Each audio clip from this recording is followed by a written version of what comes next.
داخل أحياء مدينة حلب في هذه اللحظات. الفصائل الثورية حاليا هنا بعض الأسرى من بينهم ضباط وعناصر ومساعدين. لا نريد إظهار الوجوه من الطرف الآخر. نعم، اللي بيريد يطلع بيحكي ما عنده مشكلة. تمام، سلسلة ردع العدوان. شو صار معكم حاليا؟ هلا هدول بعض الاسرى كانوا العناصر والضباط، الضابط هون حقيق تمام وهذا مساعد. هدول كانوا متخبين، طبعا في بعضهم اشتبك معنا ولكن الاخوه اعطوهم الامان. معامله جيده ان شاء الله، شباب شربوهم مي وياخذون على مكان نظيف ومحترم ويعملون بطريقه ان شاء الله جيده، وكل واحد ان شاء الله يعني ياخذ حسب جزائه. التحويل على القضاء رح تمام، كل واحد حسب القضاء وحسب الامر اللي يختص فيه. صار معكم اشتباك معهم مع جزء منهم اثناء الاسر؟ نعم، الله يعطيكم. في حدا منكم بيحب يوجه كلمه مثلا رساله؟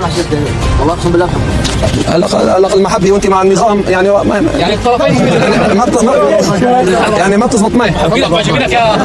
ألف مبروك. ما بقى في سجون وما بقى في بيت الأسد، المنطقة حرة. من جوات قلبنا انه لو ليكو كنا بعمرنا ما نطلع.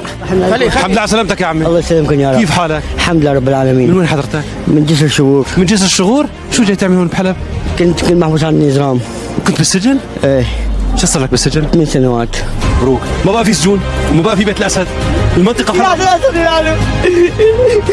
ما بقى في بيت الأسد، المنطقة حرة إن شاء الله. خلصنا من السجون ومن بيت الأسد ومن عرفون. يلا شد حالك عم، شد حالك. الحمد لله على سلامتك يا عم. الله يخليك يا عم الارهابيين من بيصلوا العالم. هي ليك انت وصفك بالارهاب ونحن وصفنا بالارهابيين، هي الارهابيين طلعوا. هن الارهاب، هن الارهاب، هن الارهاب. انت اشرف الناس، لك انت ولاد البلد، لك انت دفعت على البلد، دفعت على الارض، دفعت على العرض، دفعت على الدين. وهاي غرفة نوم للكلب. غرفة أبو خنزير.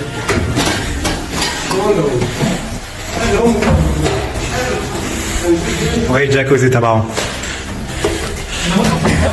لا